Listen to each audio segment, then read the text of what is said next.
J'ai travaillé dur, donc aujourd'hui je pense que je mérite cela, je mérite d'être récompensé. Après, je pense qu'on est content, c'est vraiment une satisfaction pour moi parce que quand je suis sur le terrain, je veux toujours donner le meilleur de moi-même. On l'a insulté, on l'a humilié, on a même essayé de le briser. Pour certains, c'est un piston infatigable, l'homme aux 26 titularisations de suite. Le soldat sans qui le système du Sénégal s'écroule pour la CAN 2025. Mais pour Krépin Diatta, son parcours a été son tout premier champ de bataille. Peu de joueurs ont autant encaissé que lui. Moqué sur son physique dès ses débuts, humilié par une partie de son propre public, alors qu'il portait le maillot national, Krépin a dû se construire une armure. Il a survécu à la méchanceté gratuite. Il a survécu à une rupture des ligaments croisés qui lui a volé le sacre de 2021.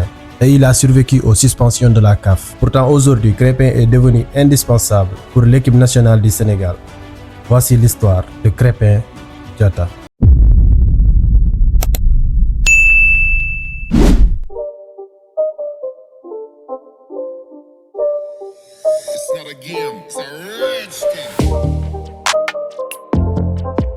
Tout commence loin des projecteurs, dans les rues de Ziguinchor en Casamance. C'est là-bas à Santhiaba que le petit Krépin Diatta fait ses premiers pas avec un ballon. Fils d'un enseignant, il doit d'abord se battre pour que son père le laisse vivre son rêve plutôt que de se concentrer uniquement sur les études. Repéré pour sa vitesse, sa qualité de jeu, il quitte sa famille pour rejoindre l'Oslo Football Academy à Dakar. C'est le début d'une ascension que personne ne pourra arrêter. En 2017, le destin de Krépin bascule. Joseph Koto, le sélectionneur des U20 à l'époque, voit en lui un talent et décide de lui faire confiance pour la Coupe d'Afrique des Nations Juniors en Zambie. Ses statistiques lors de cette CAN 2017 sont impressionnantes. Il joue les 5 matchs du tournoi en tant que titulaire. Il marque 2 buts cruciaux en phase de groupe contre l'Afrique du Sud et le Cameroun. Il délivre 2 passes décisives et finit dans l'équipe type de la compétition. Élu plusieurs fois homme du match, il porte le Sénégal jusqu'en finale. Il gagne son ticket pour la Coupe du Monde U20 en Corée du Sud la même année. Là-bas, il dispute encore 3 matchs et montre au monde entier qu'il est prêt pour le très haut niveau. Grâce à ses performances incroyables, Krépin termine 2e au classement des meilleurs jeunes joueurs africains de l'année 2017. C'est ce gamin de Ziguinchor, lancé par Joseph Koto, qui est devenu en quelques mois l'espoir de tout un peuple. Ce n'était que le début de sa folle histoire avec le maillot des Lions de la Teranga.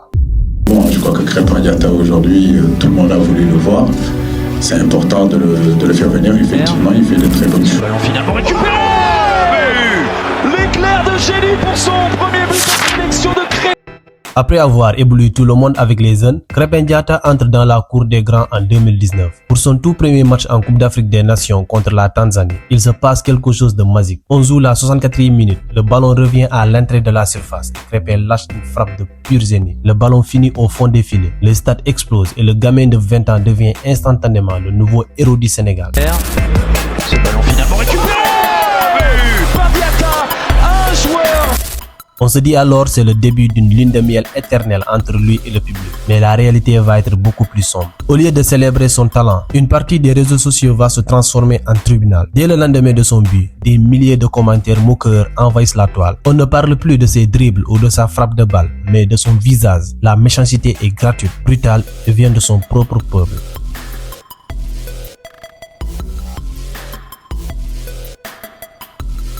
gars yi jàpp nañ ma kañ façon jàpp kañ xam naa ni gars yi rey nañ ma parce que man bu ma paree laa dugg rek gis ko si net. Imaginez ce que ressent un jeune homme qui donne tout pour son drapeau et qui se fait insulter sur son physique par ce qu'il essaie de rendre fier.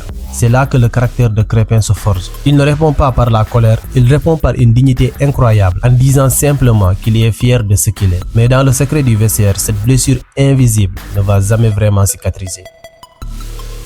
Malgré cette ambiance pesante, Krépin continue de se battre. Il fait partie de l'épopée de 2019 où le Sénégal atteint la finale en Égypte. Il est titulaire, il court, il crée des occasions. Mais malheureusement, la coupe les échappe contre l'Algérie. Ce n'est que partie remise, se dit-on. Mais c'est là que le sort s'acharne sur lui de la manière la plus cruelle. En novembre 2021, juste avant la CAN au Cameroun, alors qu'il réalise une saison solide avec l'AS Monaco, son genou lâche, rupture des ligaments croisés. Pour un footballeur, c'est le pire cauchemar qui puisse arriver. Et pendant que ses frères d'armes, Sadio Mané, Kalidou Koulibaly et les autres partent à la conquête du premier sacre historique du Sénégal. Crépin est bloqué chez lui. Il regarde les matchs depuis son canapé, la jambe dans le plâtre. Quand le Sénégal soulève enfin la coupe, il y a cette image déchirante de lui, fêtant la victoire seul, loin de la pelouse. Il a fait tout le chemin avec eux. Il a versé sa sueur pendant les qualifications, mais il n'est pas sur la photo officielle du sacre.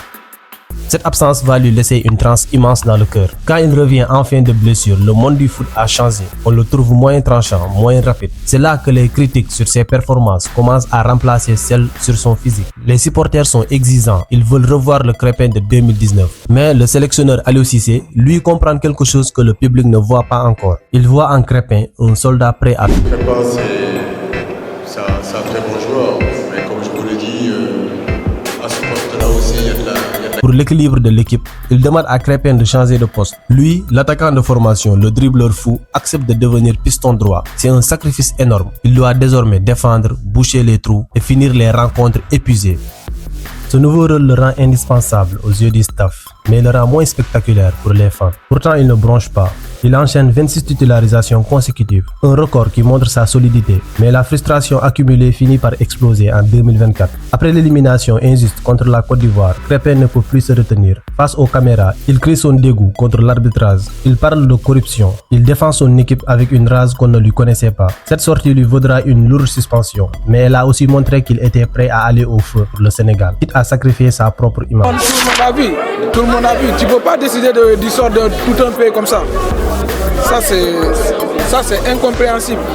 Malgré la suspension et les doutes, Crépin arrive à la CAN 2025 avec une mission. Pour lui, ce tournoi au Maroc n'est pas une compétition comme les autres. C'est le moment de récupérer ce que le destin lui a volé en 2021. Durant toute la phase de poule et les matchs à élimination directe, Crépin est monstrueux. Pape Thiaw en fait son leader de terrain. Il joue piston droit, il est partout. Il est celui qui arrange ses coéquipiers quand le rythme baisse, celui qui va au tacle quand l'adversaire devient dangereux. Ses statistiques de passes réussites et de ballons récupérés explosent. Pour la première fois, les critiques se taisent. Le Sénégal entier voit enfin l'importance vitale de ce joueur.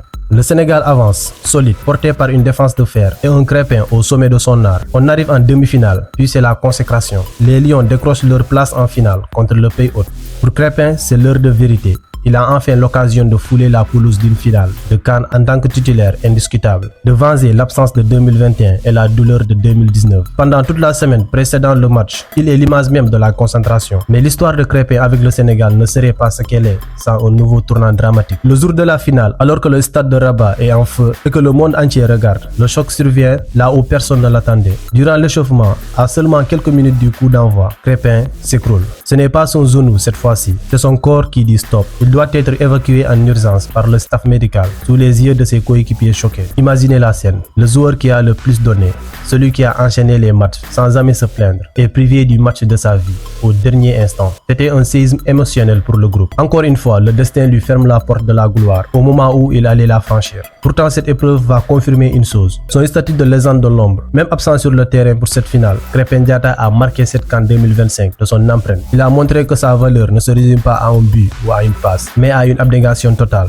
Aujourd'hui, quand on regarde son parcours, on ne voit plus seulement le gamin moqué pour son visage ou le joueur critiqué pour ses stats. On voit un homme qui a traversé des tempêtes que personne d'autre n'aurait supporté. Crépin, c'est le cœur battant du Sénégal, un lion qui, malgré les malaises et les blessures, ne s'est jamais avoué vaincu. Son histoire n'est pas finie, car tant qu'il y aura un combat pour le maillot, il sera là, prêt à tout donner, encore et encore.